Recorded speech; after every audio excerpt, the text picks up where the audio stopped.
శ్రీశ్రవణ ఛానల్‌కి చిన్నారులందరికీ, శ్రోతలందరికీ కూడాను మరొకసారి స్వాగతం.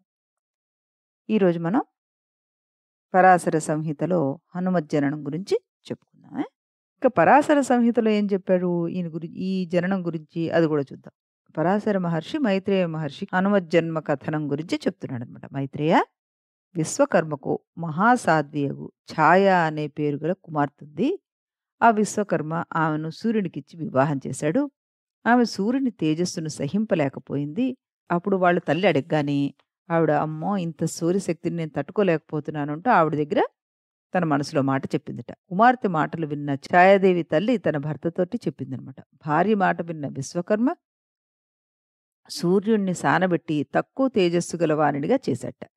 సూర్యుడి నుండి వేరైన కిరణాల నుండి సువర్చలయను కన్య ఉద్భవించింది. బ్రహ్మాది దేవతలందరూ ఆవిడ సౌందర్యానికి ఆశ్చర్యచకితులయ్యారట. ఇంద్రాది దేవతలందరూ బ్రహ్మ వద్దకెళ్ళి, "ఓ బ్రహ్మ! ఈవిడికి భర్త ఎవరు కాగలరు?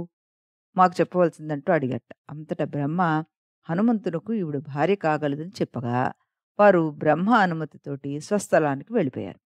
ఒకరోజు రాక్షసుల బాధలు తట్టుకోలేక బ్రహ్మ మహేశ్వరులు, ఇంద్రాది దేవతలందరూ వైకుంఠానికి వెళ్ళి మహావిష్ణువుకి విన్నవించుకోగా, అంతట శ్రీహరి రాక్షస నాశనం తప్పక జరుగుతుందని పలికి, బ్రహ్మాది దేవతల తేజస్సులతోటి తన తేజస్సును సంగ్రహించి ముద్దగా చేసి ఈశ్వరునికిచ్చాడు.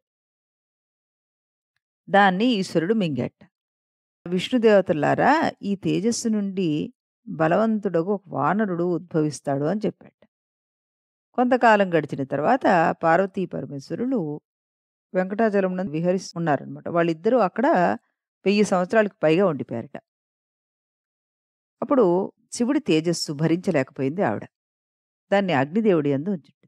అగ్నిదేవుడు దాన్ని నిక్షిప్తం చేసుకోలేక వాయుదేవుడిలో ప్రవేశపెట్టేశాడు.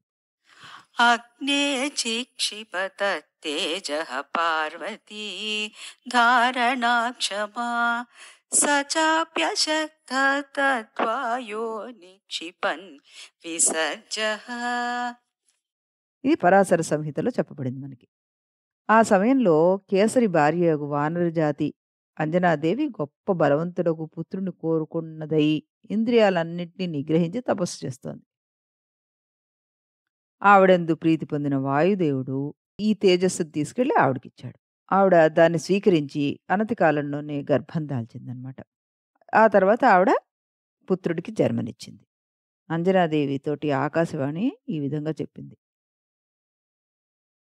"నీ భగవదానుగ్రహం వల్ల నీ గర్భమున గొప్ప పుత్రుడు పుట్టగలడు" అంటూ చెప్పిందట. వైశాఖే మాసి కృష్ణాయాం దశమీ మంద సంయుత పూర్వప్రోష్ఠపదాయుక్త తథా వైధృతి సంయుత. అంటూ మనకి ఇది కూడాను పరాశర సంహితలోంచి తీసుకోబడింది. వైశాఖ మాసంలో కృష్ణపక్షాన దశమి తిథి శనివారం కాగా పూర్వభాద్ర నక్షత్రం నందు వైధృతి యోగము కలనాటి మధ్యాహ్న సమయంలో ఈ అంజన పుత్రుణ్ణి కంది. మహాబల సంపన్నుడు, మిక్కిలి శక్తి కలవాడు, విష్ణుభక్తి తత్పరుడు, సమస్త శుభలక్షణాలు కలిగి ఉన్నవాడు జన్మించాట. ఇతని బాల్యం గురించి తెలుసుకుందాం ఇప్పుడు. 4, 5 రోజుల్లో వచ్చిన అమావాస్య నాడు తల్లిని చూసి బాలుడు ఆహారం పెట్టాల్సిందిగా అడిగాట. అప్పుడావిడ, "కుమారా! ఎక్కడైనా చక్కగా పక్వానికొచ్చిన పండు ఏదైనా లభిస్తే తిను" అని చెప్పిందిట. ఆంజనేయుడు చాలా ఆనందించి ఆకాశానికి ఎగిరిపోయి ఉదయిస్తున్న బాలసూర్యుడిని చూసి పెద్ద ఫలం అనుకుని దాన్ని పట్టుకున్నాడు. అప్పుడు దేవేంద్రుడు వజ్రాయుధాన్నెత్తి ఆ బాలుడిపైకి విసిరాడు. తన రోమంతోటి వజ్రాయుధాన్ని వ్యర్థపరచగా మళ్ళా అప్పుడు బ్రహ్మాస్త్రాన్ని ప్రయోగించట. దాన్ని కూడా ఆంజనేయుడు వ్యర్థపరచగా అప్పుడు బ్రహ్మాది దేవతలు ఆంజనేయుడిని ప్రార్థించగా సూర్యుడిని విడిచాట. ఈ ఆశ్చర్య విషయాన్ని గ్రహించిన ఇంద్రుడు ఏమారుపాటుగానున్న బాలుడగు ఆంజనేయుడి దవడపైన వజ్రాయుధంతోటి కొట్టాడు. వెంటనే అతడు శిల మీద పడిపోయాట.